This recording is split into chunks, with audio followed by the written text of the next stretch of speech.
Hello everyone and welcome to yet another presentation commemorating 50 years of the Bulova Lunar Pilot. From the very beginning it was supposed to be an all-American watch despite actually and allegedly being fitted with a mechanical Valshoe 72 movement.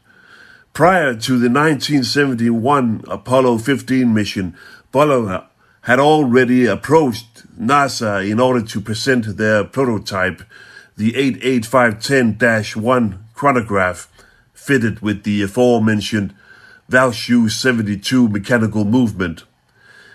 But NASA, however, slammed the door in the face of Bulova, despite Bulova already supplying every chronometer in the Apollo capsules.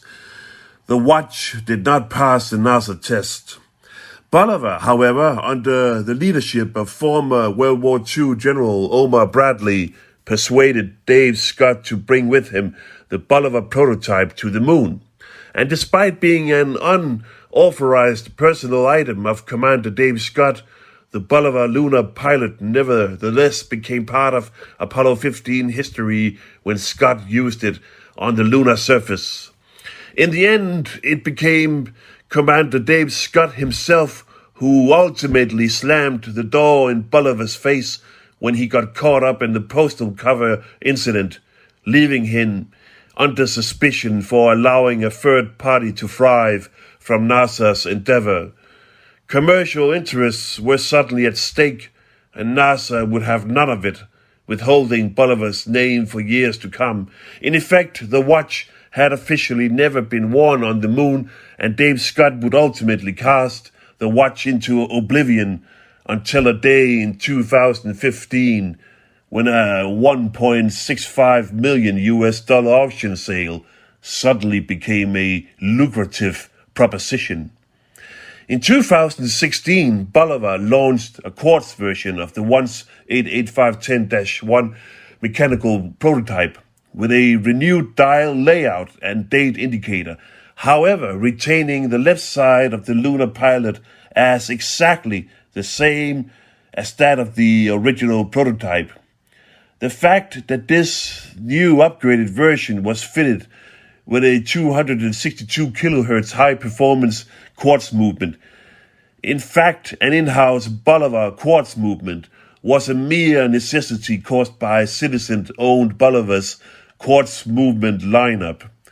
Thus, for an affordable amount, Bulova enabled average people to own a real piece of space exploration history.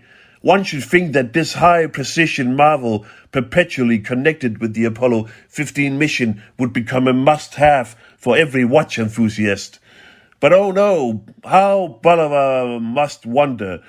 Bulova as a watch brand just wasn't fancy enough for the majority of watch collectors. Instead, the watch was deemed an outlandish, freakish conversation piece for oddballs.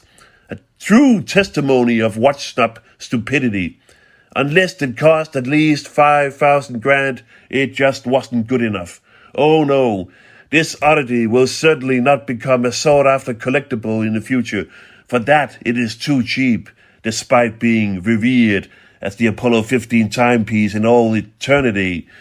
But now prices have begun to go up due to Omega Speedmaster Moonwatch becoming more exclusive, possibly an off-limits timepiece in the future. Wanting an alternate Lunar Pilot will leave you no other option than procuring this piece of space exploration history, which was cast into oblivion until suddenly surfacing decades later. Why wouldn't one like to have such an epic timepiece? And yes, criticism has become quite outspoken. It's too big. It's a quartz, not the original mechanical chronograph. It's not the same sub-dial layout, let alone the same dial layout with the new date window. I don't like the glass. Bulova is an inferior watch brand, etc., etc.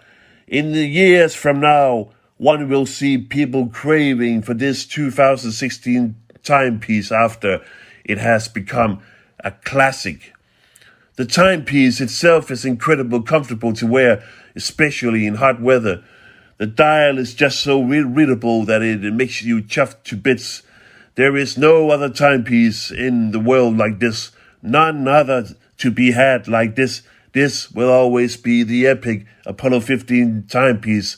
It is so toolish that it becomes charming, like a little troll smiling at you, and despite what they tell you about the size being too big fitted with a quartz movement, with an unwanted type of crystal, this timepiece is inevitably going to be a classic. A piece of space exploration history on your wrist, once condemned into oblivion, now made the lost and long forgotten moonwatch. The manually wound Omega Speedmaster 2 is an epic watch, but guys, this will always be the Apollo 15 moonwatch.